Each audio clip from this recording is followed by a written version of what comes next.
Tidak ada kuasa ibadah dalam hidupnya. Dia tidak mengalami keubatan hidup. Sombong tetap sombong.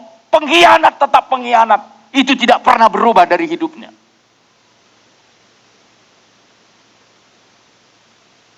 Saudara, harus kita paham.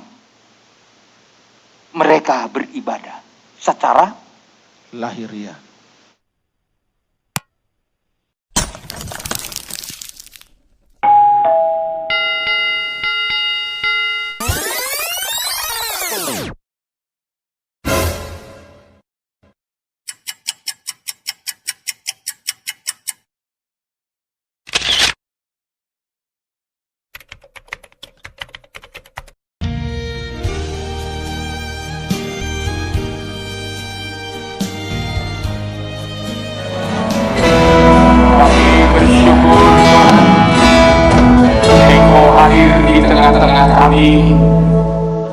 supaya terjadi damai di bumi ini. Tidak ada raja damai sehebat dari Engkau Tuhan. Engkaulah raja damai sejahtera. Dan kami tahu pada saat Natal, kehadiran-Mu sungguh menjadi berkat terbesar bagi seluruh umat manusia.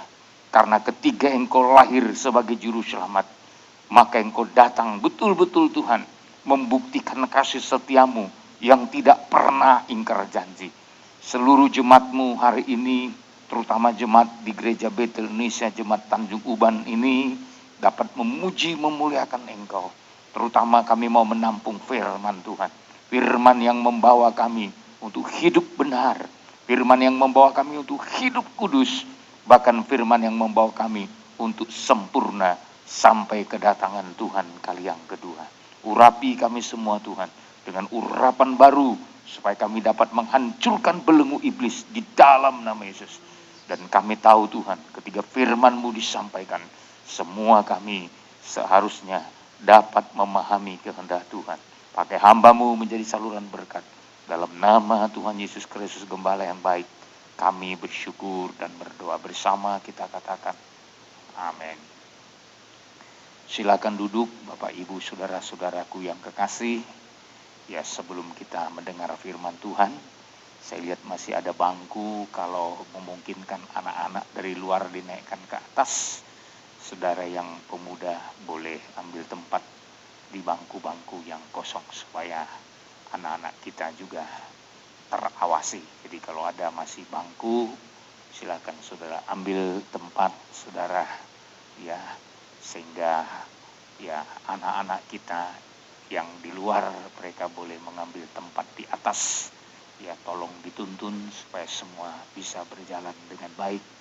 Ya, karena semua harus dikerjakan dengan protokol kesehatan, ya. Sebab saudara, kita diatur oleh undang-undang, oleh hukum yang berlaku di negara Republik Indonesia.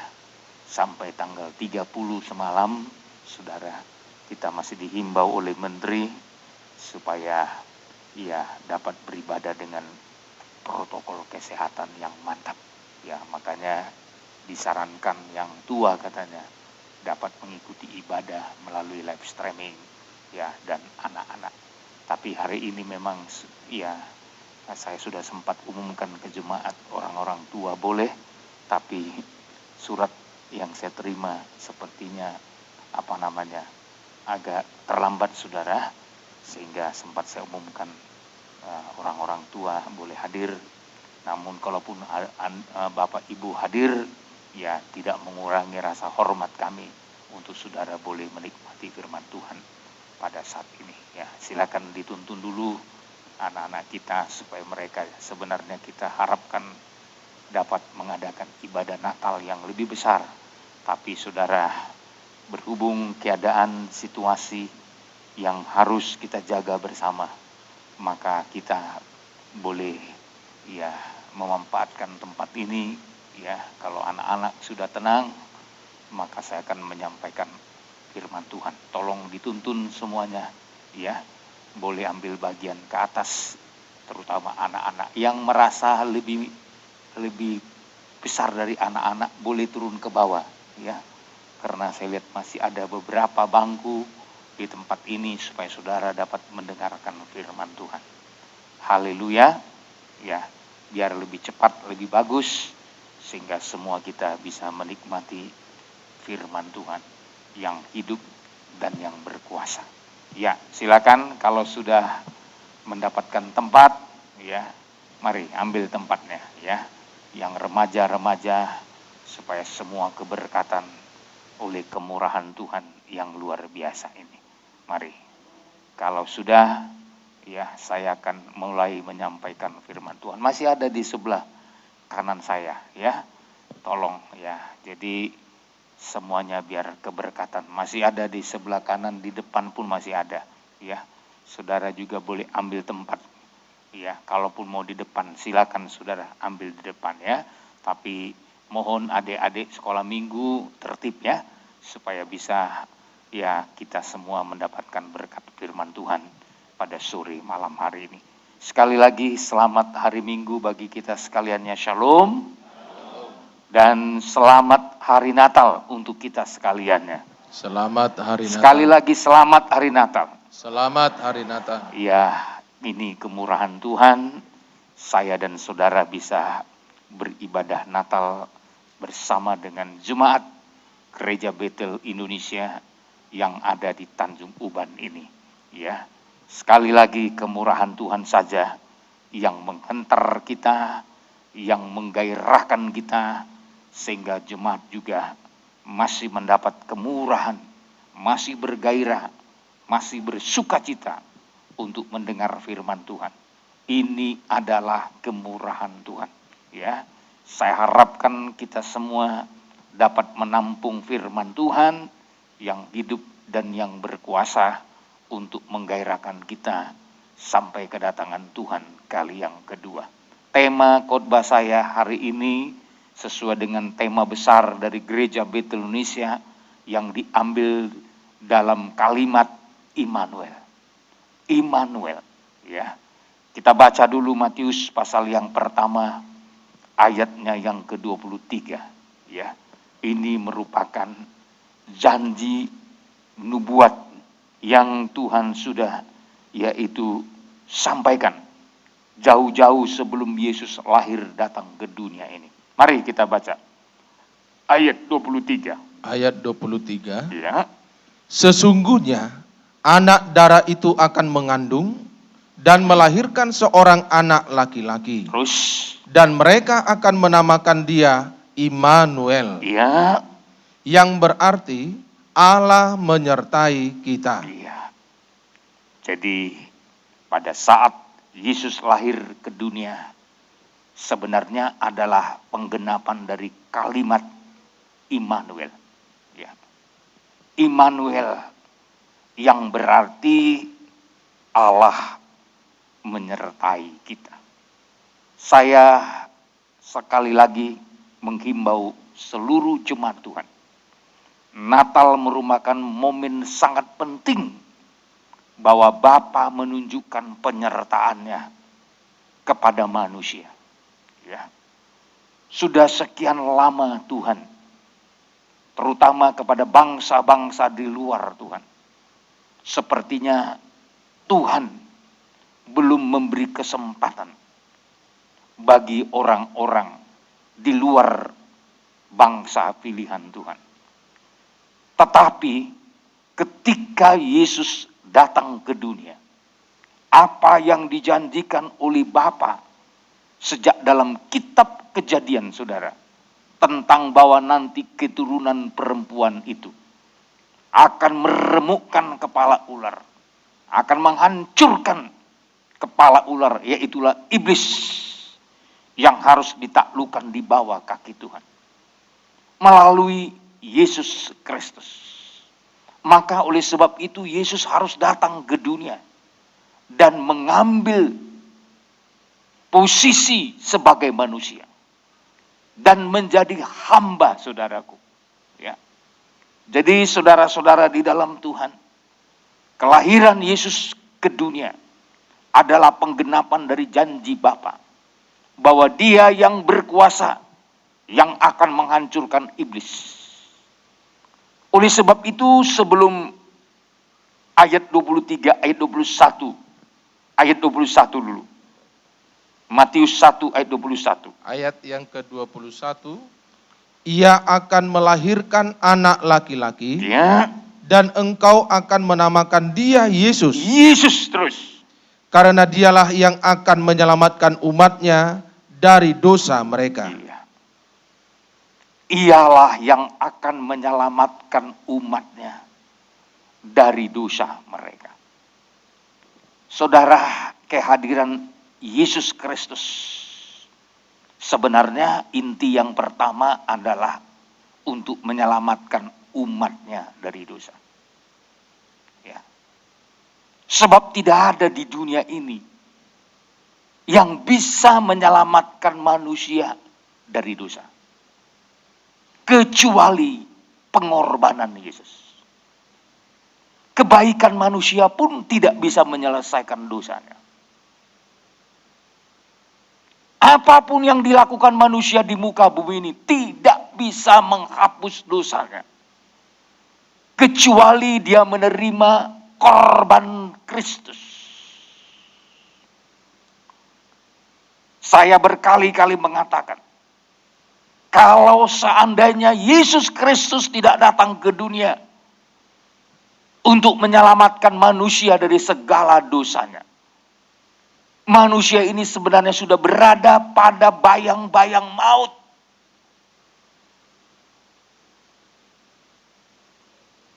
Dalam Roma 6 ayat 23 berkata, upah dosa ialah maut.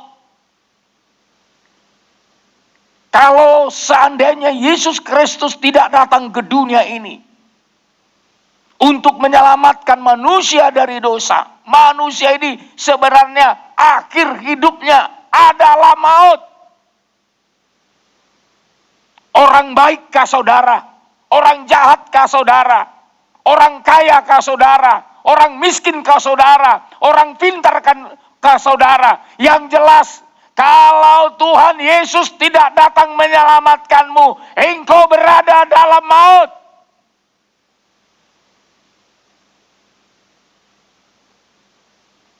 Maka momen Natal ini, momen yang luar biasa Tuhan sediakan untuk mencelikkan mata kita. Haleluya.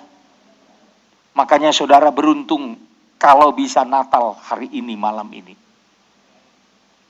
Saya tahu banyak gereja-gereja sekarang tidak mengadakan ibadah Natal semacam ini. Tapi kita mendapat kemurahan, untung gedung kita ini agak lebih besar saudara. Kalau gedung kita ini hanya satu ruko, saudara tidak akan bisa berkumpul seperti ini karena tidak memenuhi standar protokol kesehatan. Maka saya bilang baik di Batam, gereja kita sudah mengadakan 3 kali ibadah Natal. Di Batu Haji dipenuhi oleh semua, hampir saya katakan penuh. Sampai sayap kiri, sayap kanan dari gereja kita. Begitu juga di lantai 2 maupun di lantai 1. Begitu juga ibadah Natal kita di Baloi Center. Begitu juga ibadah Natal kita di Telaga Punggur. Ya.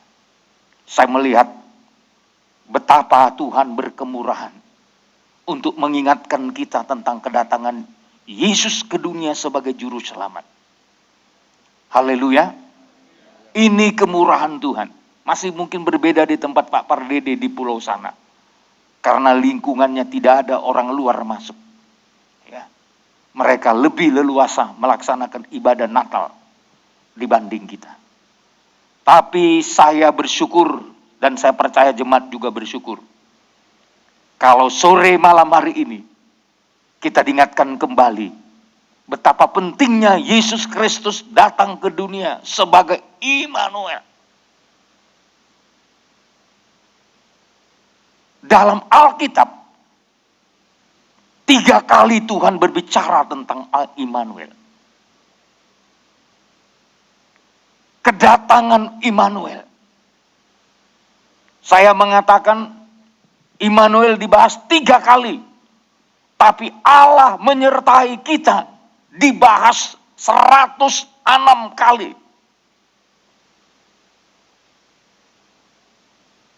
Kenapa sangat penting penyertaan Tuhan Immanuel ada di tengah-tengah kita? Terutama kita yang hidup di akhir zaman.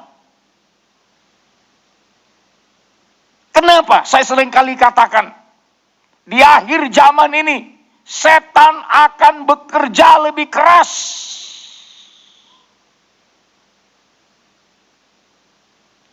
Melalui antikris. Saya katakan antikris itu disebut si binatang. Dalam Wahyu 13 ayat 1-2 digambarkan bagaikan binatang yang muncul dari dalam laut, yang bernama macan tutul. Juga binatang yang bernama beruang. Juga binatang yang bernama singa. 3 binatang ini kerjanya merobek-robek, mencakar, mencabik-cabik. Siapa sasarannya, saya mau katakan? Adalah gereja Tuhan yang tertinggal. Gereja yang tidak ikut disingkirkan, menjadi sidang mempelai Tuhan, sedang terancam dicabik-cabik oleh binatang itu. Kalau saya memeriksa dalam kitab Yeremia, dia akan muncul. Kalau kita memeriksa dalam kitab Daniel, tulang rusuk ada berada pada mulut beruang. Tulang rusuk itu berbicara istri. Maka suami-suami, jangan izinkan istrimu berada di mulut beruang. Kalau kau cinta istrimu, selamatkan dia dari mulut binatang itu. Kurang amin, saudara. Saya tidak sempat buka ayat-ayatnya semua. Merobek-robek. Makanya saudara, kenapa kita butuh penyertaan Tuhan? Kenapa saya dan saudara butuh firman Tuhan yang menekankan Immanuel?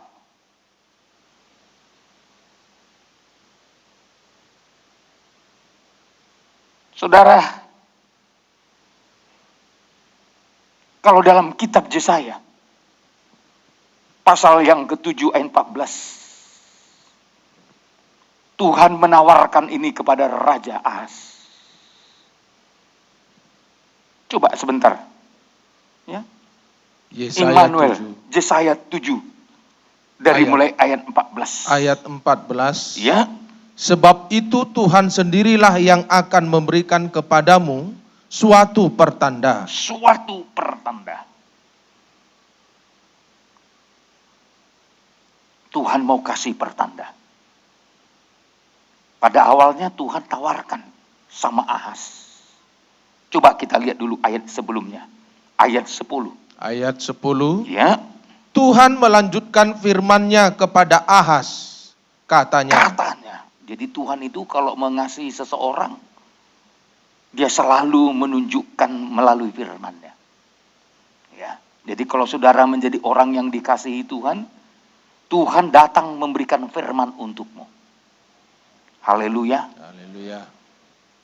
Enggak yang lain-lain yang utama. Firman. Maka kalau saudara disayang Tuhan, bukti Tuhan sayang, saudara dapat firman. Haleluya. Oleh sebab itu firman itu jangan diremehkan. Karena itu tanda sayangnya Tuhan untuk kita semua. Haleluya. Jangan ukur kasih Tuhan itu dengan uang. Jangan anggap kalau saudara dapat uang itu tandanya dari Tuhan. Belum tentu. Setan pun bisa kasih uang. Tapi setan tidak bisa memberikan firman yang benar. Kecuali firman yang diputar balikan, itu dari iblis. Firman yang benar itu dari Tuhan, saudara. Dan bukti firman itu benar, kita berubah jadi baik. Haleluya. Haleluya. Firman Tuhan itu benar, kita berubah menjadi orang yang penuh damai sejahtera. Bukti firman itu benar, dia akan membawa kita takut Tuhan. Hati yang disucikan.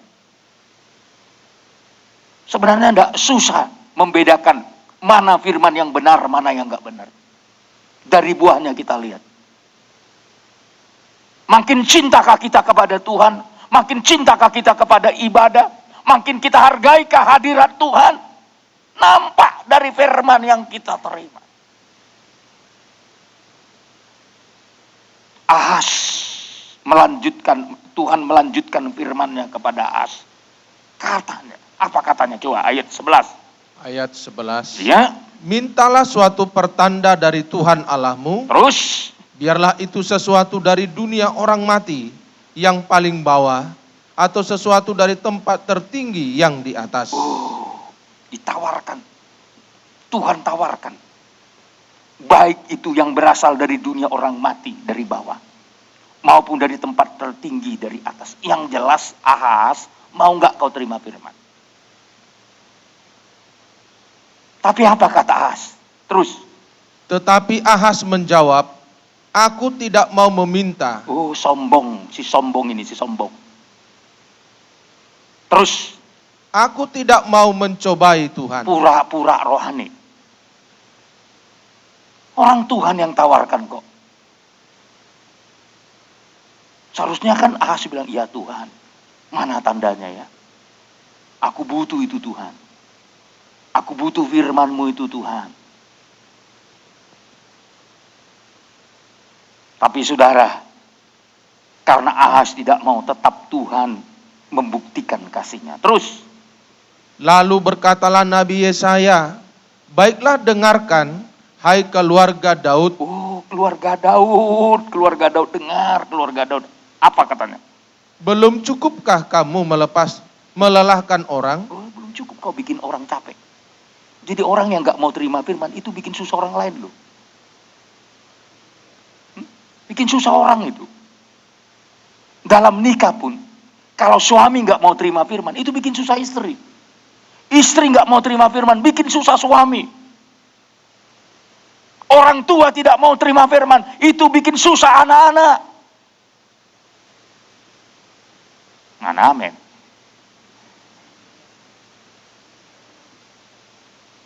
Belum cukupkah engkau melelahkan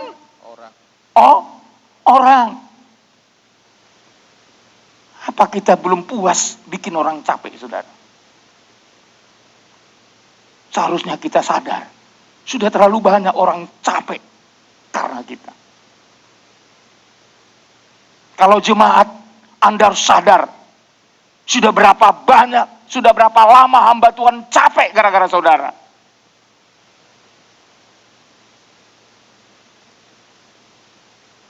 Belum cukupkah kamu melelahkan orang? Terus. Sehingga kamu melelahkan Allahku juga. Bikin capek Tuhan, bikin capek manusia.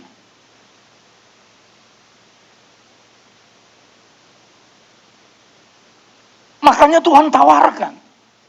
Yesaya menawarkan kepada Ahas. Apa yang ditawarkannya? Terus. Sebab itu Tuhan sendirilah yang akan memberikan kepadamu suatu pertanda. Suatu pertanda. Terus. Sesungguhnya seorang perempuan muda mengandung dan akan melahirkan seorang anak laki-laki. Terus. Dan ia akan menamakan dia Immanuel. Immanuel. Tadi dalam kitab Matius 1:23, Allah beserta kita. Apa enggak baik Tuhan lu? Dia tawarkan penyertaannya. Haleluya. Anehnya Tuhan tawarkan penyertaannya tidak saja kepada orang baik. Ahas itu bukan baik. Memang dia keturunan Daud, tapi bikin orang lelah, saudaraku. Saya mau katakan Natal ini, Tuhan menawarkan kepada seluruh umat manusia penyertaannya. Apakah saudara dan saya mau menyambut apa yang Tuhan tawarkan malam hari ini untuk kita semua? Haleluya. Bukalah hatimu untuk tawaran Tuhan yang luar biasa ini. Kita buka hati kita selebar-lebarnya. Tuhan, aku mau menerima tawaran-Mu yang luar biasa itu.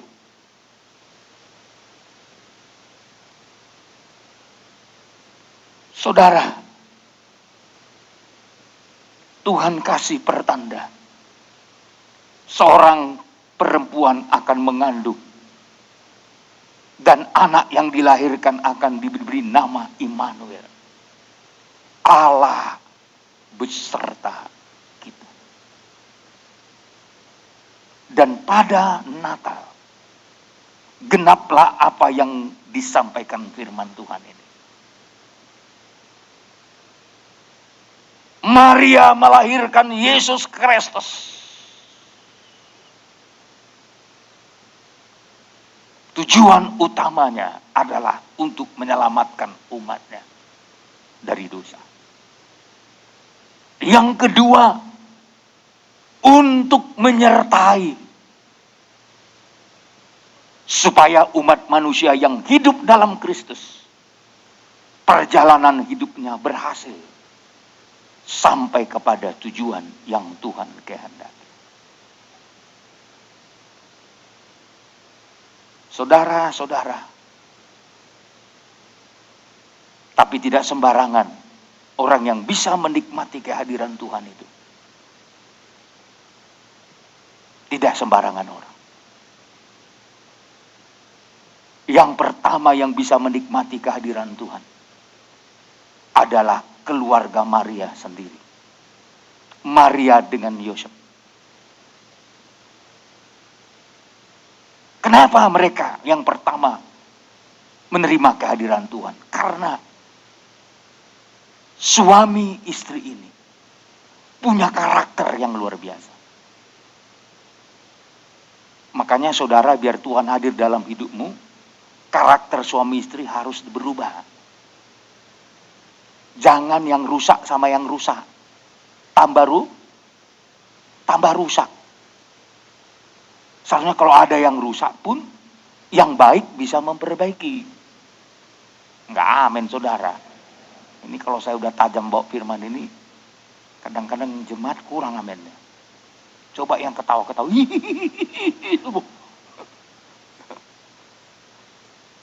Ini pengajaran mempelai Alkitab ini kadang-kadang memang datang seperti martel, saudara.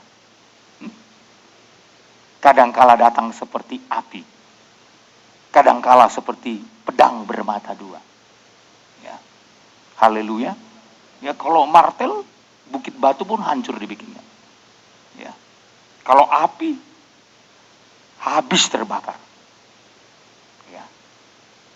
Ini saudara, kalau pedang bermata dua, ya, yang di depan sama yang di belakang sama-sama kena.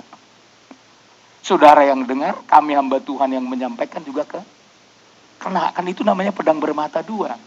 Makanya kita jangan hanya melayani orang, hanya orang aja kita gini-giniin. Ya. Tak kalah pentingnya kita pun kita gini-giniin. Amin. Haleluya. Kalau kita gini-giniin kan hanya melihat kesalahan orang. Tapi kalau firman itu bagaikan pedang bermata dua, kita pun dikoreksi.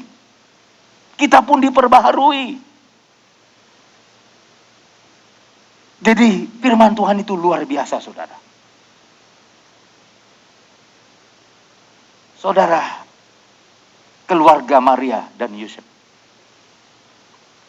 adalah gambaran daripada kehidupan yang dipercaya untuk menghadirkan Immanuel. Kenapa? Karena Maria itu luar biasa. Kenapa saya katakan luar biasa? Maria itu sadar bahwa dia hamba Tuhan. Sesungguhnya aku ini adalah hamba Tuhan. Jadi dalam konsep hamba Tuhan hanya satu konsepnya. Jadilah seperti yang kau katakan. Jadi tugas hamba Tuhan adalah mengikuti kehendak firman. Haleluya. Makanya sebenarnya kalau yang disebut hamba Tuhan itu bukan hanya pendeta. Maria ini enggak pendeta, saudara. Maria ini bukan nabi. Tapi dia tahu persis untuk hadirnya Tuhan dalam hidupnya. Untuk hadirnya Immanuel dalam hidupnya. Dia harus menyadari dirinya hamba Tuhan. Injil Lukas mengatakan itu, saudara. Mari, biar saudara. Saya masuk pelan-pelan. Malam ini saya rindu saudara, karena Natal kita, perayaan hari ini. Malam 24 kita tidak bisa mengadakan. Tapi tanggal 25 kita bisa mengadakan kembali. Jadi harus kita selang-selingi, saudara. Jadi biar saudara dikasih puas dulu malam ini dengan firman Tuhan. Mau puas malam ini? Haleluya. Mari kita lihat dulu kelahiran Yesus Kristus. Ya. Bagaimana nubuat tentang kelahiran Yesus Kristus. Dan bagaimana Maria menanggapinya. Injil Lukas pasal yang pertama. Injil Lukas pasal yang pertama. Ketika malaikat Tuhan datang kepada Maria. Ya. Memang pada awalnya Maria terkejut, saudara. Karena dia belum bersuami kok dibilang akan melahirkan, akan mengandung. Ya. Ayat 34 dimulai. Ayat 34. Ya. Kata Maria kepada malaikat itu, bagaimana hal itu mungkin terjadi? Karena aku belum bersuami. Ya, terus. Jawab malaikat itu kepadanya, Roh Kudus akan turun atasmu dan kuasa Allah yang Maha Tinggi akan menaungi engkau. Terus. Sebab itu anak yang akan kau lahirkan itu akan disebut kudus, anak Allah. Ya, terus. Dan sesungguhnya Elisabet sanakmu itu, ia pun sedang mengandung seorang anak laki-laki pada hari tuanya, dan inilah bulan yang ke-6 bagi dia yang disebut mandul itu. Terus. Sebab bagi Allah tidak ada yang mustahil. Ya. Kata Maria, sesungguhnya aku ini adalah hamba Tuhan. Hamba Tuhan. Apa model hamba Tuhan? Jadilah padaku menurut perkataanmu itu. Terus. Lalu malaikat itu meninggalkan Jadi dia. konsep Maria, dia mensejajarkan hidupnya dengan hamba Tuhan. Apa ciri khas hamba Tuhan? Jadilah padaku menurut perkataanmu itu. Dengan kata lain, kalau kita mau menjadi hambanya Tuhan, kalau kita mau tunduk sama Tuhan, hal yang harus kita lakukan di sini adalah turuti firman Tuhan. Sesungguhnya aku ini adalah hamba Tuhan, jadilah padaku menurut perkataanmu itu.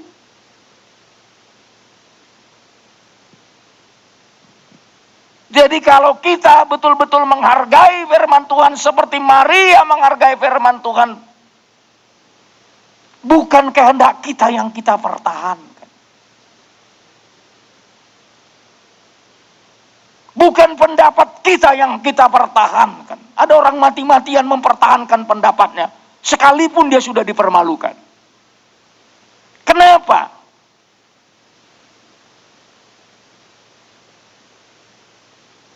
Karena persoalannya, dia tidak mau memakai konsepnya Tuhan.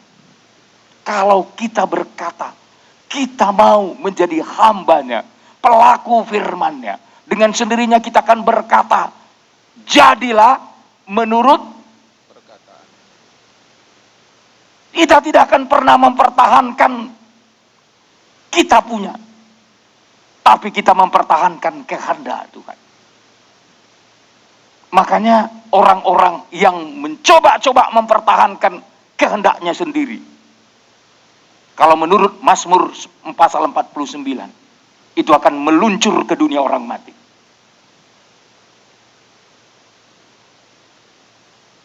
Oh, kita baca dulu ayatnya, saudara. Biar kita ini belajar seperti Maria. Mau belajar seperti Maria? Haleluya. Mazmur, kitab Mazmur, saudara. Ya, biar kita lihat dulu kitab Mazmur, apa yang disebut penulis Mazmur ini tentang orang yang gemar akan perkataannya sendiri. Ya, pasal 49. Ya, pasal 49. Ya, kalau saudara lihat, saudara,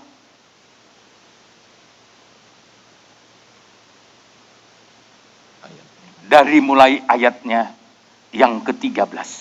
Dari ayat 13. Ya. Tetapi dengan segala kegemilangannya, manusia tidak dapat bertahan. Manusia tidak bisa dapat bertahan. Terus. Ia boleh disamakan dengan hewan yang dibinasakan. Ya. Jadi saudara jangan mau seperti hewan yang hanya untuk dibantai. Ya. Kenapa demikian? Terus. Inilah jalannya orang-orang yang percaya kepada dirinya sendiri.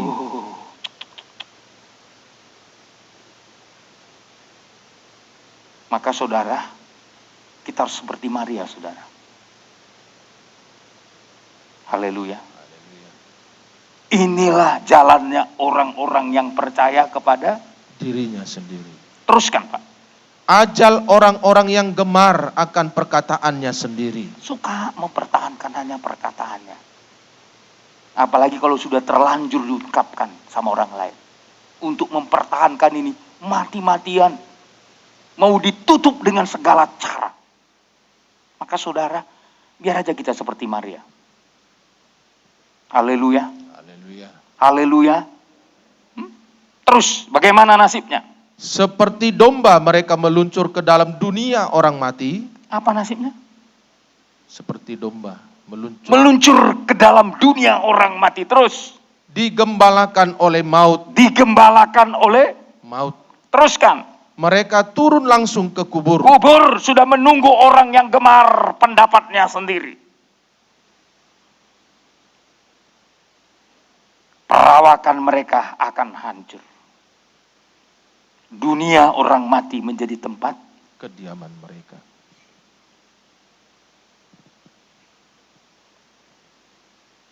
Kenapa Immanuel itu ditempatkan dalam kehidupan Maria? Saya mengatakan berkali-kali, Maria itu respon akan firman. Amin. Respon. Suruh hamil tanpa suami mau dia. Aib itu kalau dalam dulu, terutama perjanjian lama. Kalau nggak bisa dibuktikan siapa suaminya, itu dilempar batu, saudara.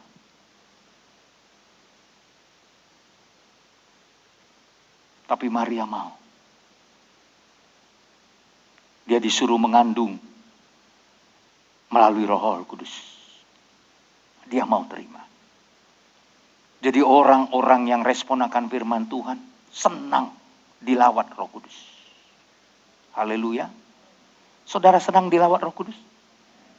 Kalau orang yang dilawat Roh Kudus itu hidupnya itu makin dengar-dengaran sama firman. Itu tandanya loh. Ya. Kalau ada orang merasa hidupnya merasa diurapi, tapi nggak dengar-dengaran sama firman Tuhan, itu urapan daging. Contoh, Saul, diurapi. Tapi sumber pengurapannya dari buli-buli tanah. Makanya Saul nggak pernah dengar-dengaran. Daud beda. Urapannya berasal dari tabung tanduk. Kalau tabung tanduk itu harus ada binatang yang disembelih baru dapat tanduk. Ini menunjukkan urapan yang bersumber dari korban Kristus. Makanya Daud itu dengar-dengaran.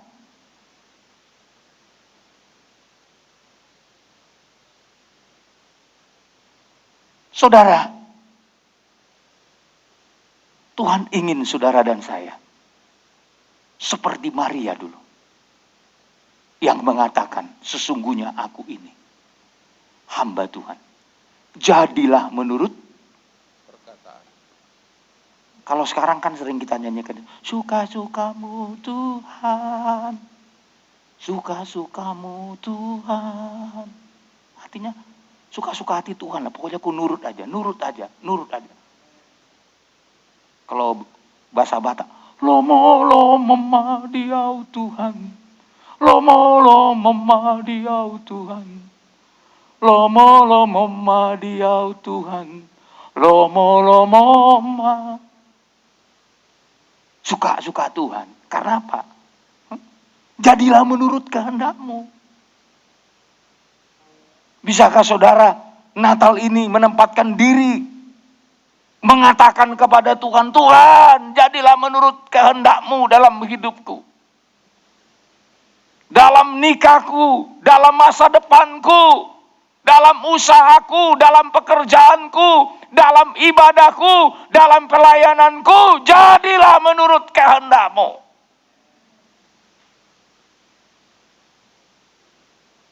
Responi firman Tuhan.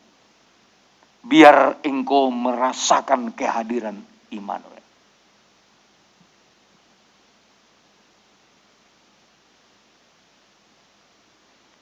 Yang kedua, suaminya yang bernama Yusuf atau Yosef. Kalau saudara melihatnya luar biasa. Dia laki-laki yang tulus hati.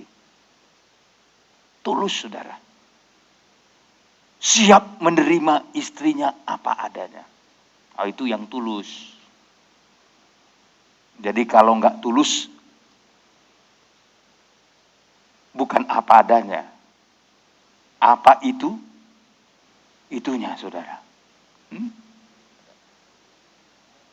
Ada apa? Ada apanya. Nah itu motivasi yang sudah lari saudara. Kalau Yusuf itu siap menerima istrinya. Dalam kondisi seperti itu sebenarnya dia padahalnya nggak terima. Dia mau ceraikan diam-diam. Tapi karena diperingatkan Tuhan, langsung dia berkata, iya.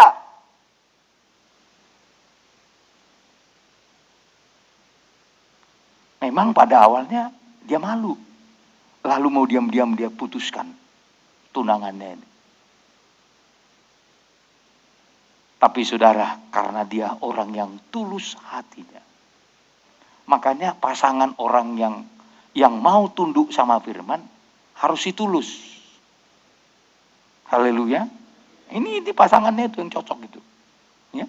Si tulus harus pasangannya yang cocok seperti Maria.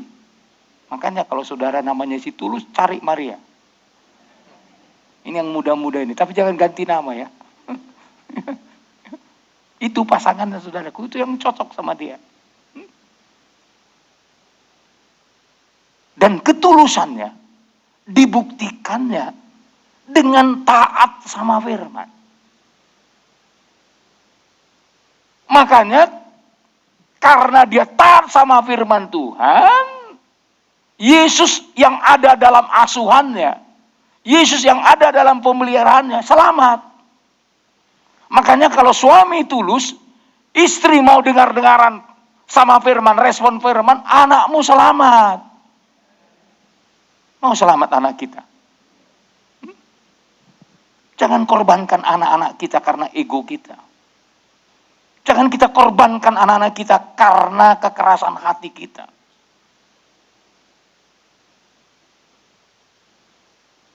Selamatkan mereka. Saya banyak lihat, dulu jemaat kita begitu. Karena orang tuanya nggak setia, akhirnya korban anak-anaknya. Ya. Untuk melampiaskan egonya, sampai anak-anaknya dia seret keluar. Supaya jangan beribadah lagi. Ketika anaknya sudah jadi penjahat, baru mulai datang lagi.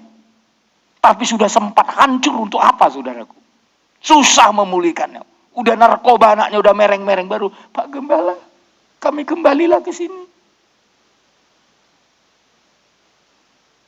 Bukan 1, 2 saya layani saudara. baik yang ada di Batam, di luar Batam, sampai ke bangsa-bangsa lain, saudara. Begitu juga soal ekonomi. Ada banyak yang mau mati bunuh diri, saudara. Tapi karena firman pengajaran, hidupnya tertolong. Saya nggak perlu sebut nama-nama mereka. Di depan saya sudah tinggal mengambil keputusan untuk mati bunuh diri. Tapi saya bilang, Bu, jangan kau mati bunuh diri. Kekuatan firman pengajaran sanggup mengubah hidupmu dan keluargamu.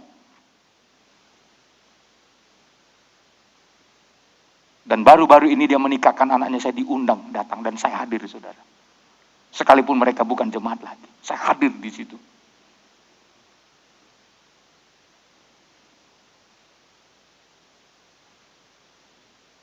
Tuhan sanggup, saudara. Maka kita jangan bermain-main dengan yang namanya respon dan taat. Andai kata Yusuf tidak tulus dan tidak taat sama firman, Yesus pun dibantai sama Herodes si antikris itu. Karena Yesus belum bisa lari sendiri. Masih bayi. Dia harus dibawa oleh ayah asuhnya, oleh ibunya. Dan Tuhan berikan perintah kepada Yusuf, bawa anak itu lari ke Mesir. Tuhan tahu tempat menunjukkan yang aman bagi kita ketika datang pergumulan. Haleluya. Itu hebatnya Tuhan. Tuhan tahu tempat di mana kita paling aman. Asal kita dengar-dengaran, Tuhan jamin kita aman di situ. Dan saya sering kali katakan, Yusuf bukan orang kaya, orang miskin. Kerjanya tukang kayu. Maria juga bukan orang kaya. Saya sudah pernah ke rumah Maria loh. Gini-gini pernah ke rumah Maria. Nah ini nggak percaya jemaat. Saya sudah pernah ke Nazaret. Ke tempat tinggalnya Maria dulu. Saat menerima pengwahyuan dari Tuhan. Sampai hari ini rumah itu masih utuh. Dipugar, saudaraku. Dibuat di dalam satu gedung, saudara.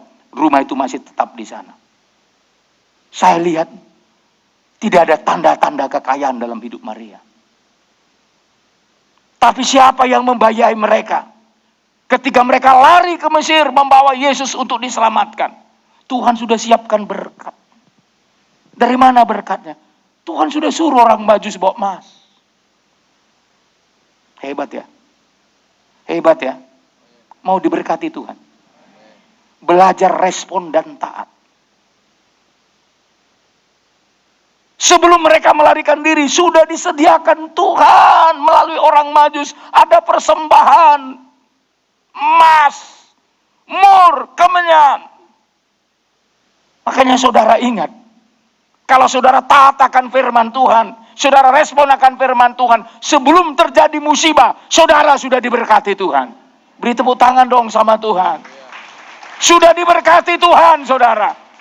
Sebelum terjadi musibah, Tuhan sudah sediakan bagi saudara jalan keluar.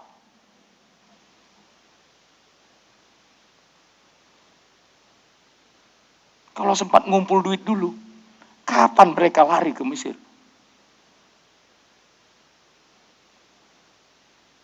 Tapi karena orang Majus datang, menghargai raja yang baru lahir. Mana ada ngasih sama raja 1 gram mas, nggak akan berani orang bawa 1 gram. Saya nggak hitung, nggak dibikin di Alkitab berapa kilo masnya. Tapi saya yakin cukup untuk melarikan di haleluya. Ya, hotel berapa 1 malam? Saya nggak tahu waktu itu berapa di Mesir tempat penginapan, tempat makan lagi berapa biayanya. Orang lagi lari, saudaraku, mana mungkin bisa kerja di sana? Lagi melarikan diri. Tapi hebat Tuhan itu. Haleluya. Nanti 3,5 tahun saudara di padang gurun dipelihara Tuhan. Tak perlu saudara cari makan. Tuhan sediakan pemeliharaan untuk saudara. Tapi lolos dulu dari tangan antikris.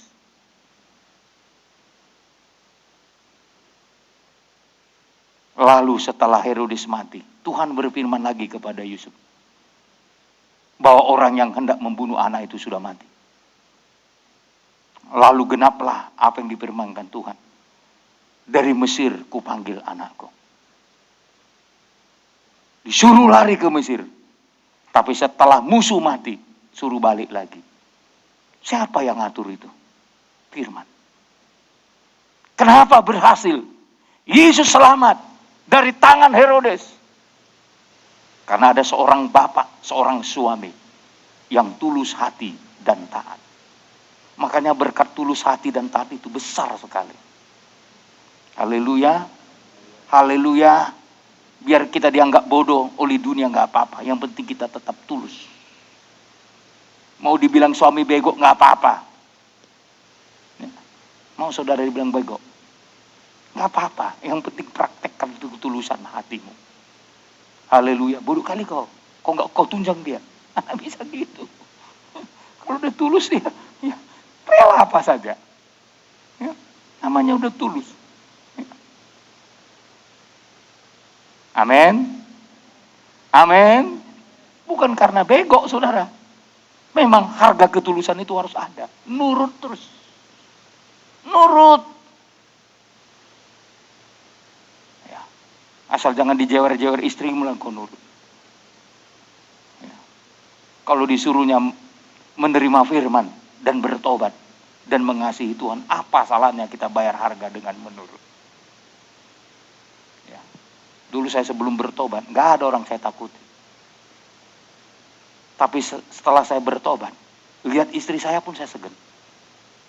Betul, segan. Segan saya bukan karena dia tukang merepet, bukan. Saya segan sama dia karena dia ada teman pewaris untuk kerajaan surga. Segan saya kalau udah ibu gembala ngomong. Ya. Walaupun pada awalnya mungkin saya kurang ngerti, tapi saya renungku, ya betul juga ibu istri saya ini ngomong. Ya. Kita harus belajar memahami. Tapi kalau kita dibawa menyesatkan, ya janganlah. Ya.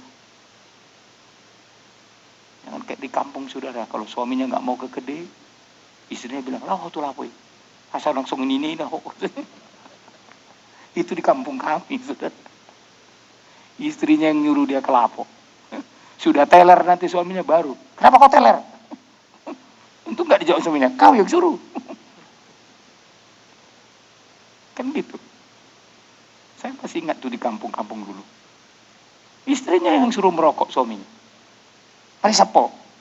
Asal nang ibadah kalak kok. Songon ini na.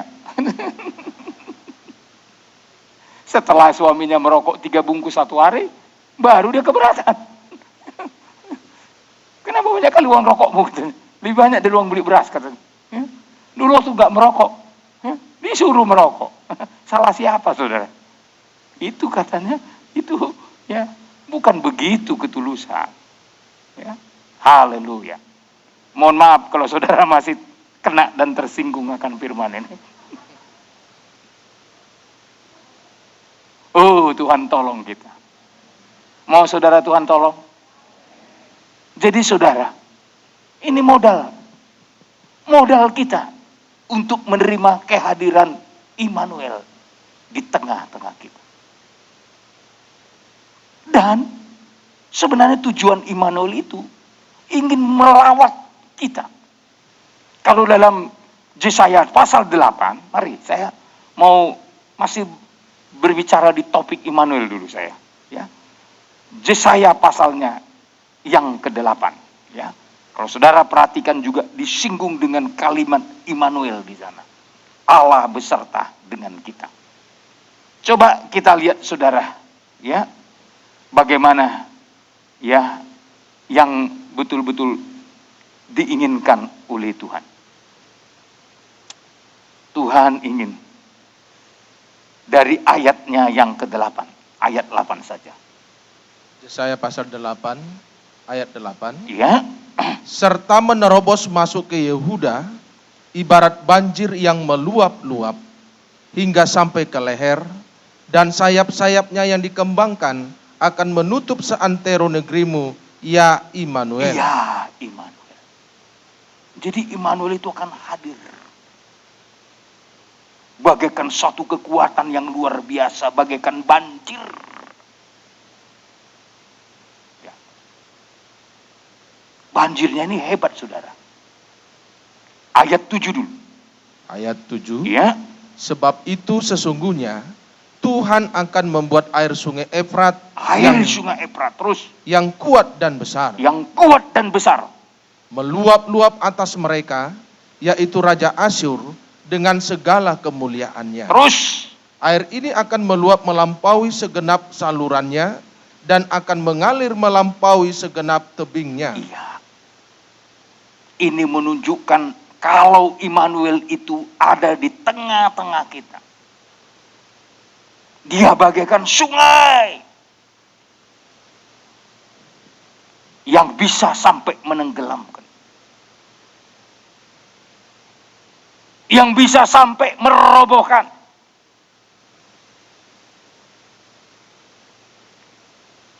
Jadi siapa yang dirobohkan, saudara? Adalah bangsa-bangsa di luar Tuhan. Supaya Anda bisa menonton hebatnya Tuhan dan lawatannya. Makanya sampai di ayat 9. Ayat 9. Ya. Ketahuilah hai bangsa-bangsa dan terkejutlah. Terkejutlah terus.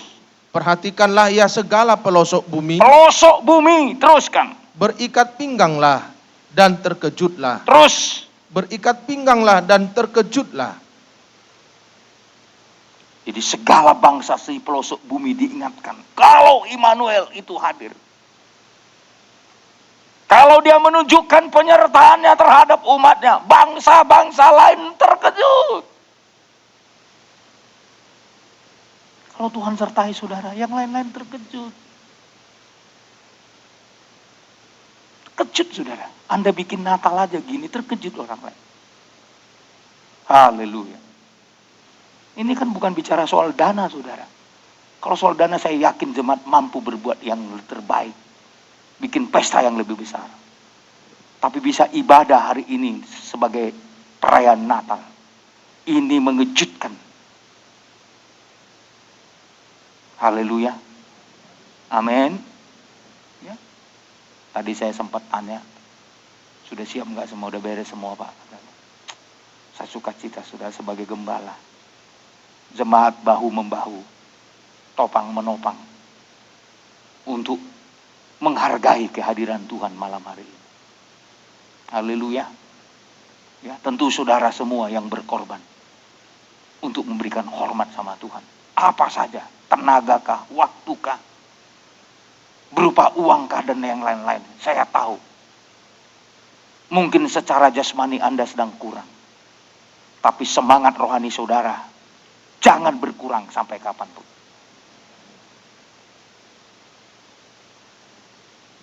Jadi kalau Immanuel itu hadir, mengejutkan bagi bangsa-bangsa lain. Coba disertai Tuhan. Sama dengan bangsa Israel karena disertai Tuhan. Geger semua sekitarnya. Termasuk Jeriko. Orang-orang Jeriko bilang, wah, mereka udah dengar semuanya kalah. Lalu mereka berusaha menutup pintu gerbangnya. Supaya orang Israel jangan lewat dari kota Jeriko.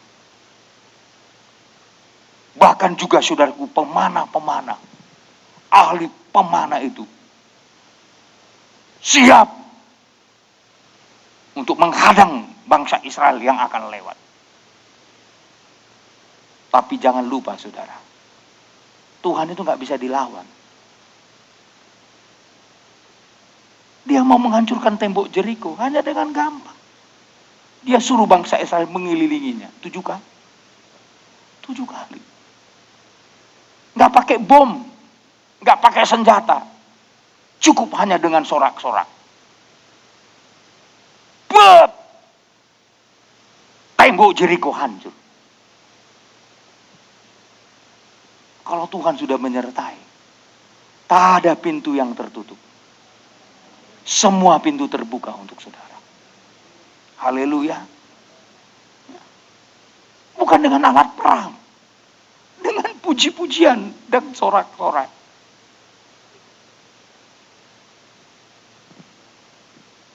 tembok Jeriko yang begitu tinggi, yang dikawal oleh ahli-ahli perang,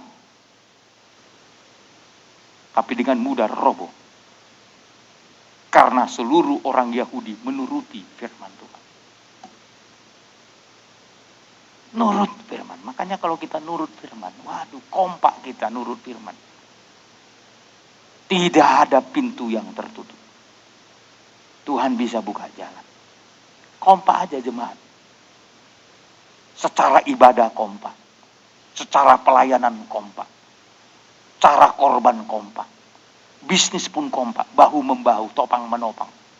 Jangan merasa satu dengan yang lain saingan saudara. Coba kompak. Saling memenuhi. Bila penting, tawarkan ini kau jual dulu. Untungnya ambil sama kamu. Nanti modalnya kembalikan sama aku biar kau diberkati. Coba bahu-membahu begitu. Semua sama-sama diberkati. Ya. Haleluya. Coba sama-sama diberkati. Semua sama-sama bisa terbeban. Semua sama-sama bisa berkorban. Tapi kalau semua nggak diberkati, gimana mau korban? Pak Gembala, kalau orang Batak bilang margumo-gumo, mulut ini ngomong, pengumuman. Kita butuh dana. Takkan bergerak itu, saudara. Tapi kalau saudara diberkati Tuhan, roh Tuhan yang ada pada saudara akan menggerakkan saudara memberi dengan baik. Haleluya. Maka doaku untuk jemaat, biar semua jemaat diberkati Tuhan. Itu doa saya. Makanya saya kadang-kadang mau intip-intip juga ke pasar. Gimana jemaat yang kugembalakan ini? Betul nggak diberkati? Hanya penampilan aja nggak? Tapi ku tengok terbukti saudara diberkati. Haleluya. Bukan sekedar gaya diberkati. Ada banyak orang nggak ada apa-apanya, gayanya setengah mati. Tapi saya lihat jemaat, luar biasa jemaat. Ya, hari apa itu saya ke situ? Tempat Pak Cibuy kalau nggak salah ya. Dia nenasnya tinggal 2. Ya. Berarti laku semua kan gitu. Tinggal 2 nenasnya yang besar-besar aku. Dalam hatiku, berarti laku jualan Bapak ini. Ya. Kalau nggak laku pasti ngumpul di sini semua. Ya. Saya ke tempat Pak Napit. Ya. Pak Napit nggak di situ. Ya. Ibu itu di situ. Saya lihat nggak ada lagi sayurnya. Kemana sayurnya ini pikirku. Jadi saya mau ngambil sayur pun nggak berani lagi. Karena udah habis saudaraku. Demikian juga tempat Pak Tanggang saudaraku. Ya saya lewati satu-satu. Ya. Saya mau tahu lihat jemaat itu betul-betul nggak diberkati Tuhan. Ya. Saya begitu juga kalau di Batam ke second saya. Kadang-kadang saya duduk di situ. Ya. Saya lihat mereka bagaimana jualan. Ya. Saya udah lama nggak ke tempat Pak Nathanael. Saya singgahkan ke tempat Nathanael walau beliau nggak di situ. Sejak dia menikah, ya Pak Nathanael, nggak pernah saya singgah. Baru beberapa waktu yang lalu saya singgah. Ya. Makanya saya terkejut ada periuk tanah. Ada itu periuk tanah kan? Saya terkejut. Saya bilang, Bu, ini dari mana ini? Saya bilang sama Ibu Nathanael. Ya. Ini periuk kegemaranku. Kenapa? Kalau orang Batak masak ikan mas, pakai itu, pakai daun ubi, rasanya berubah. Saya bilang, Bu, ambilin 1 nih sama saya. Sampai sekarang itu aman kita buat di Batam. Saya lihat saudara diberkati Tuhan. Saya senang, saya bangga. Mungkin yang lain nanti saya akan datang ke tempat saudara. Di waktu-waktu tertentu saudara. Haleluya. Doakan Pak Gembala biar sehat terus. Ya. Saya kadang-kadang angkat kaki aja. Tadi saya di speed hampir jatuh saudara. Ya, untung tidak ditusuk oleh kacamata saya. Ya. Karena ya usia bertambah saudara. Seiring usia bertambah juga. Ya tentu fisik kita makin berkurang. Tapi saya bersyukur jemaat masih menopang dengan doa. Sehingga sampai hari ini Tuhan tolong hidup ini. Immanuel. Lawatan Tuhan itu bagaikan air. Air sungai Efrat. Mampu kalau ada pun tembok yang menghalang. Hancur semua. Kalau udah dilawat Tuhan hidup saudara. Aduh. Immanuel itu sudah hadir dalam hidup kita. Hubungan kita dengan Tuhan akan semakin akrab. Semakin indah dengan Tuhan. Tentu saudara, kehadiran Immanuel itu akan membangun ibadah kita makin hari makin baik. Sehingga apa?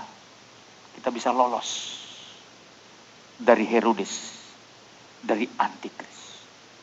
Mungkin saudara bertanya, kalau dulu perjanjian lama saat Yesus lahir, saudaraku, Antikrisnya Herodes. Mungkin saudara tanya hari ini, Antikris itu siapa? Kan sekarang kan banyak sibuk orang mikirin chip. Bukan di situ Antikris. Ya. Kalau hanya sebatas chip, gampang kita tolak. Gampang. Ya nggak usah mau dicip. Bukan di situ letak Antikris. Kalaupun disebut tanda itu ditaruh di kening dan di tangan, itu bicara pikiran. Tangan itu bicara perbuatan. Jadi Antikris itu mencap kita, memateraikan kita melalui pikiran dan perbuatan. Siapa yang akan kena cap Antikris? Anda tahu, yang mulutnya beribadah, memuliakan Tuhan, tapi hatinya jauh dari Tuhan.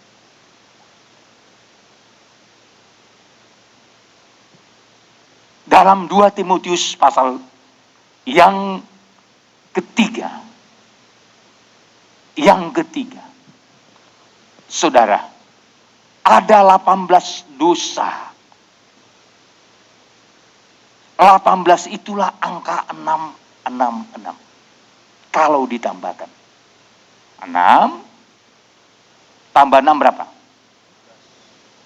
Berapa? 12. Tambah 6? 18. Kalau 3 kali angka 6 itu, itulah saya mau katakan angka 666. 18 dosa yang menjadikan manusia jadi antikris.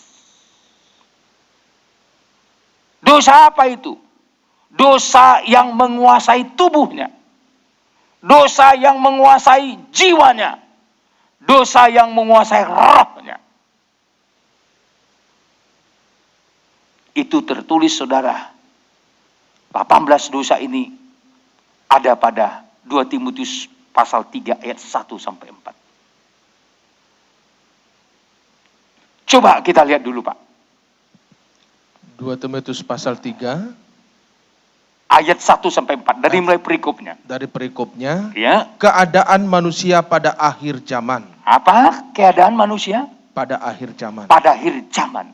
Ini dosa yang akan merajalela pada akhir zaman. Puncaknya adalah dalam kekuasaan Antikris. Coba terus. Ketahuilah bahwa pada hari-hari terakhir akan datang masa yang sukar. Ini hari-hari terakhir. Jadi pada hari-hari terakhir, dosa akan menguasai manusia.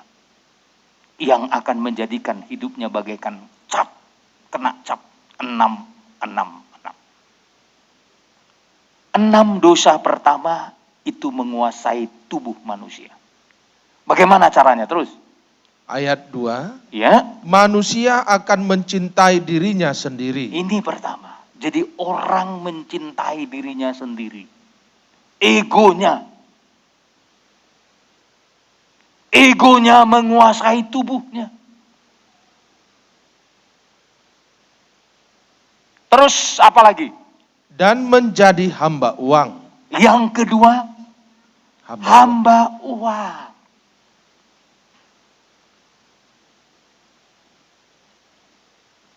Dan kalau jadi hamba uang, takkan disertai Tuhan. Oh, bukan saya ngomong, Ibrani 13 yang ngomong. Ayat 5 berkata, saudara. Ayat 5, coba perhatikan dulu. Ya. Ibrani pasal 13 ayat 5. Ayat 5. Janganlah kamu menjadi hamba uang. Apa katanya? Janganlah kamu menjadi hamba uang. Teruskan. Dan cukupkanlah dirimu dengan apa yang ada padamu. Ya, teruskan. Karena Allah telah berfirman. Allah telah berfirman. Aku sekali-kali tidak akan membiarkan engkau. Iya, terus. Dan aku sekali-kali tidak akan meninggalkan engkau. Kalau engkau tidak jadi hamba uang. Kalau engkau jadi hamba uang, engkau akan ditinggalkan. Engkau akan dibiarkan Tuhan. Kenapa? Karena Tuhan cemburu kalau uang menjadi tempat perlindungan kita.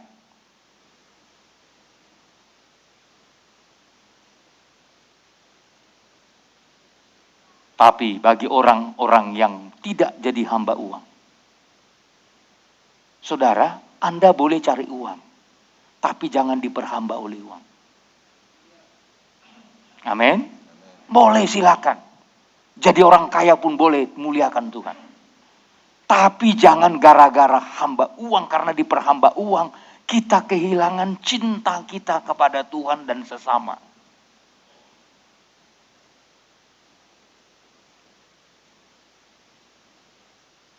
Kita geser Tuhan dari hidup kita.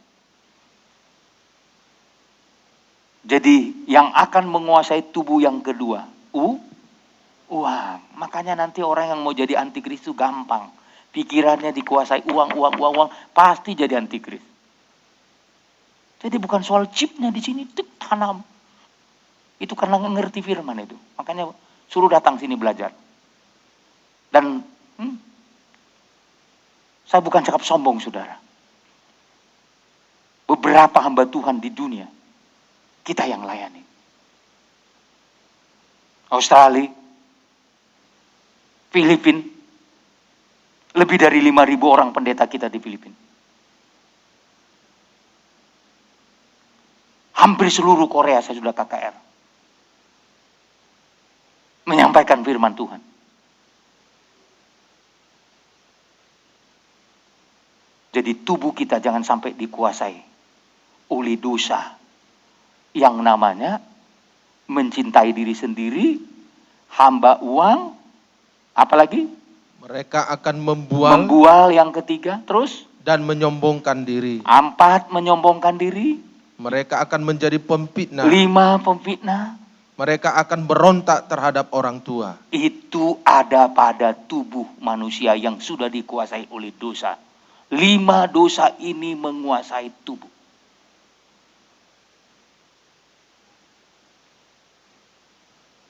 Puncaknya apa? Berontak sama orang tua. Ini yang muda-muda ini, ingat loh. Kalau engkau mau panjang umur, hormatilah ayah dan ibumu. Kalau engkau mau diberkati, taatilah orang tuamu dalam Tuhan. 2 ya. Orang tua jasmani, hormati. Orang tua rohani itulah gembala, taati. Makanya kalau sama gembala, kalau gembala udah ngomong, iya Pak. Haleluya. Taatilah orang tuamu dalam Tuhan. Kalau udah bicara penggembalaan, itu nggak ada tawar-menawar. Gak usah komentar lah.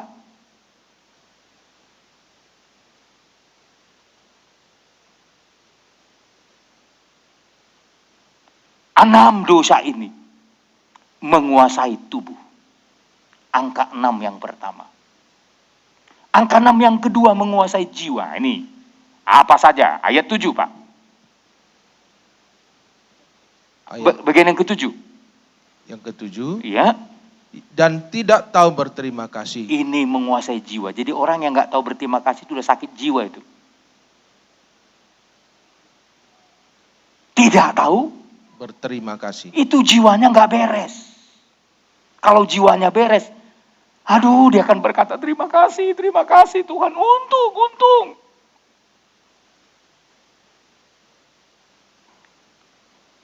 Itu jiwa. Terus. Tidak mempedulikan agama. Ini juga jiwa. Tidak peduli dengan agama. Tidak peduli dengan ibadah.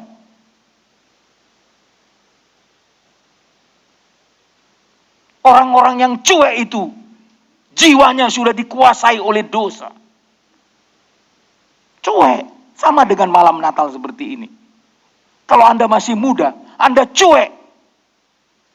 Sebenarnya saudara, sudah rusak jiwamu. Sudah mau masuk dalam kekuasaan antikris.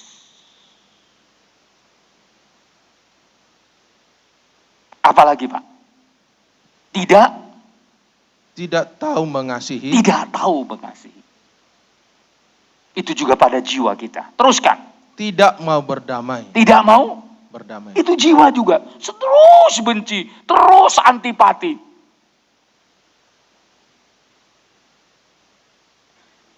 Itu jiwanya. Sudah nggak normal, saudara. Ini istri-istri jangan tetap benci sama suamimu. Sejahat apapun dia. Kau harus kasihi dan cintai dia. Amin.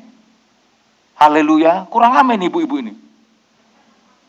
Suami-suami juga begitu. Mau cerewet istrimu. Belajar mengasihi. Selanjutnya apa lagi? Suka menjelekkan orang. Apa? Menjelekkan. Makanya kalau saudara tukang gosip-gosip, ingat itu. Sebenarnya itu udah masuk dalam angka 6 yang kedua. Ini ciri khas antikris sebenarnya. Jadi bukan tampil begini, momok begini. Sekarang ini banyak itu, ya, mau melawan pemerintah. Masuk penjara nanti kok. Misalkan disuruh pemerintah, apa namanya itu? Vaksin. Lalu ada yang ngarang-ngarang, kalau ada vaksin nanti dimasukkan chip. Siapa yang bilang? Tanda antikris itu menguasai pikiran dan menguasai perbuatan. Bukan menguasai darahmu, bukan. Pikiranmu yang dibawa untuk hidup dalam dosa. Itulah tanda 66.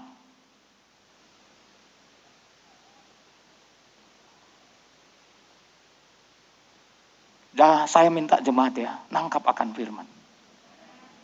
Ini sekarang kan sudah pemerintah siapkan, saudara. Dengan segala pergumulannya, saudara. Ingat, pemerintah itu adalah yang diangkat oleh Tuhan. Kalau saudara melawan, sama dengan saudara melawan Tuhan. Apapun alasannya, gak ada alasanmu. Saya minta nanti, kalau itu tiba waktunya. Ya, ini malah Pak Gembala dibilang antikris. Karena menyarankan saudara pakai masker. Tapi saya ingatkan jemaat, jangan tawar-menawar. Jiwa.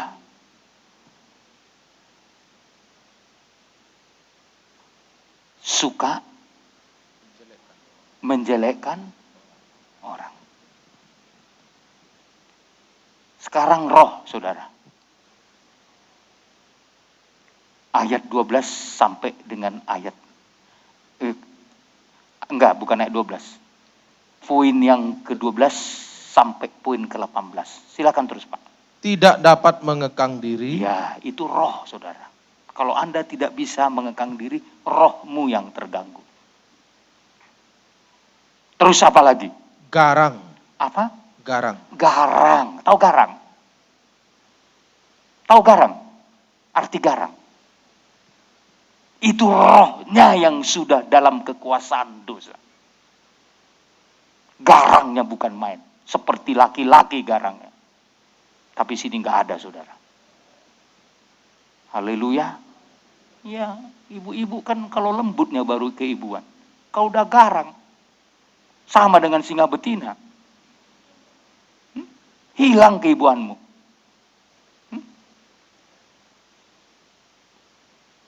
Kalau udah hilang keibuannya, hilang kemalembutannya, jangan tuntut suamimu bertobat. Jangan tuntut suamimu berubah. Kau yang duluan berubah. Mana amin itu. Kalau garang itu, rohnya sudah dalam kekuasaan dosa. Terus. Tidak suka yang baik. Apa? Tidak suka yang baik. Itu rohnya yang sudah rusak. Kalau nggak suka yang baik. Teruskan. Suka mengkhianat. Apa? Mengkhianat. Itu juga rohnya yang udah korslet. Teruskan. Tidak berpikir panjang. Tidak berpikir panjang, pendek pikirannya. Itu juga korslet rohnya. Teruskan. Berlagak tahu. Apa? berlagak tahu. Berlagak tahu pun karena rohnya sudah lain, roh yang lain dalam dirinya.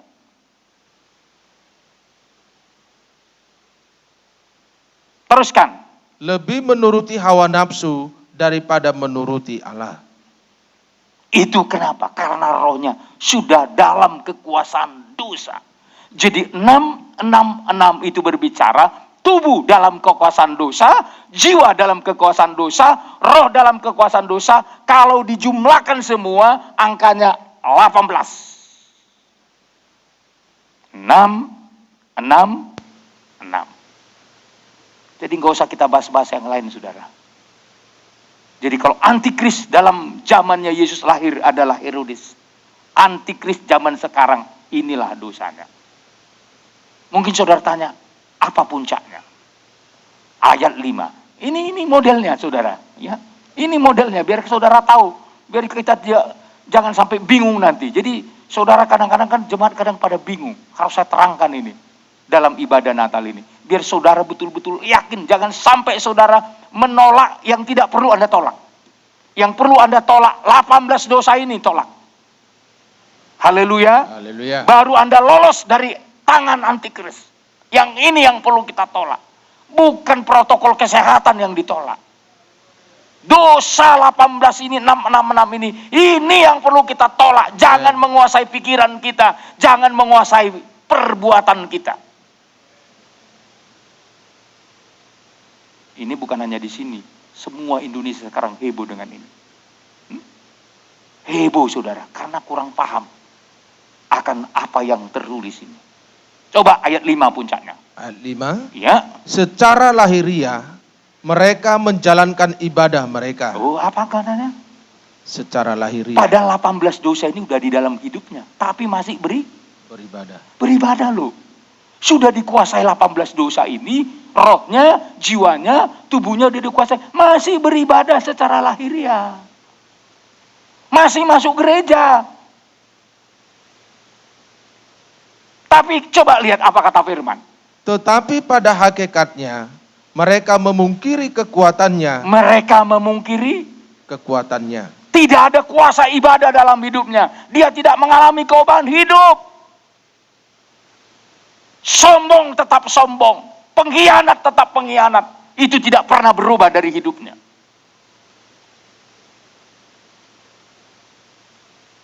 Saudara, harus kita paham. Mereka beribadah secara lahiriah. Tapi hakikatnya mereka memungkiri kekuatannya. Tak ada kuasa ibadah. Ibadah itu berkuasa merampas kita. Saya sudah sampaikan minggu-minggu yang lalu. Dari dunia, dari tangan setan, dari tangan antikris dan tangan nabi palsu. Ibadah itu membawa kita ke tempat ketenangan, di perbaringan. Ibadah itu mengangkat kita kepada kemuliaan Tuhan. Jadi kalau kita hanya secara lahiriah beribadah, secara tradisi beribadah, hanya secara liturgi beribadah, itu genaplah apa yang dikatakan Matius 15 ayat 8. Coba perhatikan, saudara. Matius 15 ayat 8. Ya. Matius 15 ayat 8. Bangsa ini memuliakan aku dengan bibirnya. Bibirnya terus. Padahal hatinya jauh daripadaku. Oh, di mulut memuliakan Tuhan. Hatinya tidak ada cinta Tuhan. Ya. Tak cinta firman Tuhan. Kalau cinta firman Tuhan, saya seringkali berkata, kalau saudara cinta firman Tuhan seperti 12 rasul, 5.000 orang kenyang makan, mereka meninggalkan Yesus. Tapi yang 12 lagi, Tuhan bilang, kenapa kau nggak ikut pergi sama 5.000 orang itu? Tapi apa jawab mereka kepada Yesus? Kemana lagi kami akan pergi? Karena perkataanmu adalah roh dan hidup. Kalau Anda cinta firman Tuhan, firman Tuhan lebih dari makan dan minum. Haleluya. Lebih dari kebutuhan kita. Itulah cinta firman. Tapi bangsa ini memuliakan aku dengan bibirnya, padahal hatinya jauh daripadaku. Coba bagaimana resikonya? Ya. Bangsa ini memuliakan aku dengan bibirnya, padahal hatinya jauh daripadaku. Terus. Percuma mereka beribadah kepadaku. Percuma. Percuma ibadah. Terus. Sedangkan ajaran yang mereka ajarkan ialah perintah manusia. Iya. Di Markus pasal 7. Markus pasal 7. Coba. Supaya saudara jelas sekali, ya. Supaya kita punya komitmen yang mantap terhadap ibadah kita. Markus pasal 7. Silakan. Ayat 6. Ayat 6. Jawabnya kepada mereka, benarlah nubuat Yesaya tentang kamu, Terus. hai orang-orang munafik. Orang munafik terus. Sebab ada tertulis, bangsa ini memuliakan aku dengan bibirnya, padahal hatinya jauh daripadaku. Jauh daripadaku. Teruskan. Percuma mereka beribadah kepadaku, sedangkan ajaran yang mereka ajarkan ialah perintah manusia. Bukan perintah Tuhan. Teruskan. Perintah Allah kamu abaikan untuk berpegang pada adat istiadat manusia. Itu orang munafik. Mengutamakan adat dibandingkan perintah Tuhan. Makanya kalau gereja kita ini selalu kalau didengar orang, wah anti adat. Bukan soal anti adat. Kita mau menomorsatukan perintah Tuhan. Saya tidak melarang saudara pulang kampung. Silakan pulang kampung. Hormati ayah dan ibumu. Tapi jangan langgar perintah Tuhan. Beri hormat kepada keluargamu, kepada tulang. Berilah hormat kepada orang yang patut dihormati. Itu firman saudaraku. Tapi jangan langgar firman Tuhan. Kalau ngasih sama tulang gak usah tanggung-tanggung. Jangan hanya kasih karena dia kasih ulos kita kasih cepek. Kasih aja 5 juta langsung. Biar dia pulang dari rumahmu dia lompat-lompat di rumah. Wah berek kibah katanya. Ini tanggung kali. Saya kalau tulang saya dulu datang, saya ongkos itu. Ini kalau Mama Penina dulu datang itu tulang saya. Bapak dia itu tulang saya. Kalau dia datang ke Medan itu, selalu ngikuti fellowship. Selalu saya hormati. Pertama karena dia hamba Tuhan, saya juga hamba Tuhan. Ya. Kalau setiap ketemu bere katanya. Tidak terhalang dia mengasihi saya mengasihinya. Ini saudara, ini mau mana tahu saudara pulang kampung. Ya. Gak usah tanggung-tanggung, kasih makan orang tua, kasih aja sebanyak-banyaknya. Haleluya.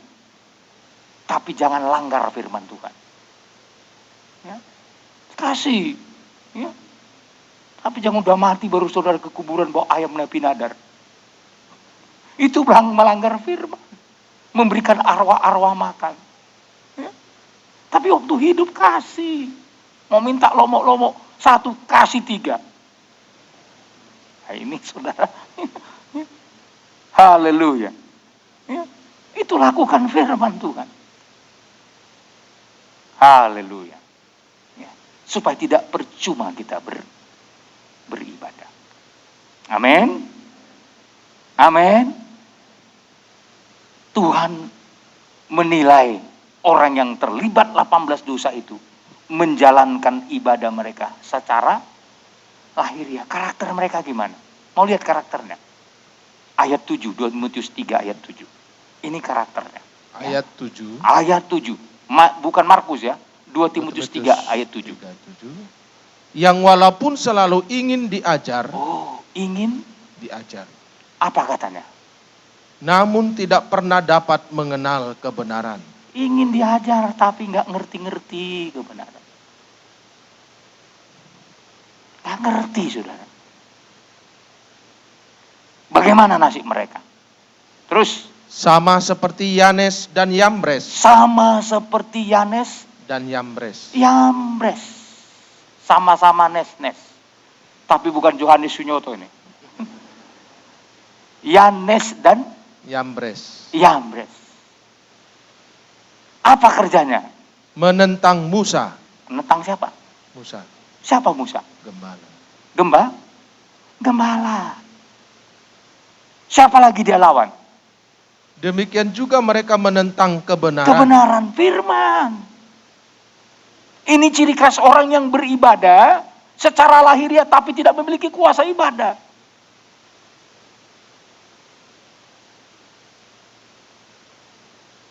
Terus, ciri khas yang kedua. Akal mereka bobrok. Apa? Akalnya bobrok. Akalnya bobrok. Rusak akalnya. Dan yang ketiga. Dan iman mereka tidak tahan uji. Iman mereka tidak tahan uji. Saya mau katakan, penyebabnya adalah 18 dosa tadi. Kalau udah kena ke situ saudaraku, rontoklah iman kita. Seperti Yanes dan Yambres. Tidak cintakan kebenaran firman. Yang kedua, saudara, akal mereka bobrok. Dan yang ketiga, iman tidak tahan. Belum datang ujian udah rontok saudara. Tapi saya harap seluruh jemaat pada Natal ini, kita harus menempatkan Immanuel ada di tengah-tengah kita. Haleluya. Kalau Immanuel itu ada di tengah-tengah kita, Raja Damai Sejahtera itu ada di tengah-tengah kita, saya yakin semua kita akan disertai Tuhan. Sekali-kali aku tidak membiarkan engkau. Sekali-kali aku tidak akan meninggalkan engkau. Dengan yakin kita berkata, Tuhan adalah penolongku. Kepada siapa aku harus takut? Kalau saudara tempatkan Tuhan sebagai penolongmu, Anda tidak perlu takut menghadapi dunia yang jahat ini. Tapi Anda akan berkemenangan sampai Yesus datang kembali. Haleluya. Haleluya. Mari kita tutup Alkitab kita. Karena waktu kita terbatas. Sudah jam 7 lewat saudara. Ya. Jadi ibadah Natal kita akhiri dengan menyembah Tuhan. Kita berkata kepada Tuhan. Satu hal yang menjadi kerinduan kita. Bapa, pada Natal malam ini kami diingatkan Tuhan bahwa Engkau datang ke dunia sebagai Immanuel. Amin. Yang menyelamatkan kami. Amin. Sekaligus yang mau bersedia memelihara kami. Tuhan, hamba berdoa secara khusus, peliharalah seluruh jemaat-Mu ini. Jagalah mereka. Buat mereka berbahagia. Karena firman yang mereka terima akan menolong, memberkati. Bahkan juga bukan saja memberkati, menghiburkan mereka. Saat mereka susah, saat mereka punya pergumulan, hiburkanlah mereka semua. Dalam nikah mereka, hiburkan mereka. Dalam pekerjaan mereka, hiburkan mereka. Terutama ibadah mereka, Engkau hiburkan mereka. Hamba berdoa secara khusus buat jemaat-Mu yang tidak dapat hadir karena mungkin usia, manula ataupun anak-anak di bawah umur. Tuhan tolong mereka. Biar Natal tahun depan mereka boleh kembali. Bukan saja Natal, tapi ibadah-ibadah rutin. Kami berdoa, kami yakin dan percaya tahun 2021 kami sudah melihat titik terang dari Tuhan yang menyediakan jalan keluar. Dan kami yakin akan itu. Dan kalau ada umat-Mu yang sakit, sembuhkanlah mereka. Bilur Yesus menyembuhkan mereka. Anak-anak kami, pemuda-pemudi remaja, anak sekolah minggu, kami berdoa biar ke depan mereka dapat beribadah sesuai dengan kehendak Tuhan. Berkati juga Tuhan pada malam ibadah perayaan Natal ini. Berkati juga pemerintah kami Indonesia, dari Bapak Presiden, Wakil Presiden, para menteri, bahkan pejabat tinggi, pejabat di daerah, kota, kabupaten, sampai kecamatan, desa, dan RT RW berada dalam pembelaan Tuhan. Kami berdoa untuk tetangga kami kiri kanan, semua yang dekat dengan sini, Tuhan yang memberkati mereka. Bahkan juga semua yang terlibat pada acara ini, baik yang menjaga keamanan dari pemuda Pancasila, Tuhan tolong semuanya. Bahkan juga semuanya yang terlibat juga memberikan persembahan untuk berlangsungnya acara ini. Tuhan balaskan berlipat-lipat kali ganda. Hamba berdoa secara khusus, mari berkati usaha pekerjaan mereka di dalam kuasa nama Yesus Kristus. Sekali lagi Tuhan, kalau makanan minuman tersedia akan dibagi-bagikan, semua yang menikmati diberkati oleh Tuhan, sehat karena dikuduskan Tuhan. Dan akhirnya Tuhan, kami mau menerima berkat Tuhan. Saudara-saudara, arahkan hatimu ke sorga, terimalah berkat Tuhan, kasih karunia dari Tuhan Yesus Kristus, cinta kasih daripada Bapa Sorgawi, penyertaan dari kuasa Roh Kudus ada menyertai saya dan saudara sekarang dan sampai selama-lamanya.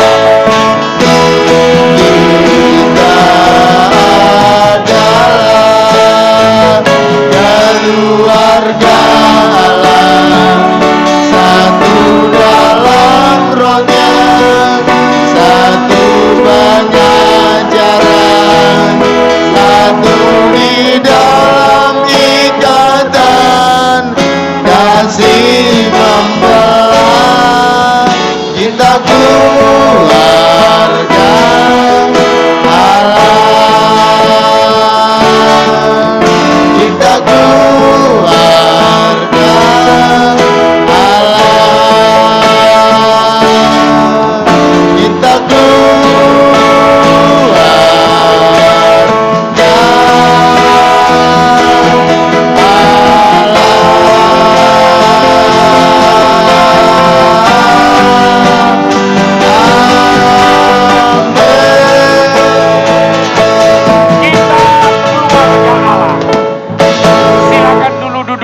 Ibu, saudara-saudaraku yang kekasih, pertama dari Gembala mengucapkan selamat Natal bagi kita sekalian. Selamat Hari Natal.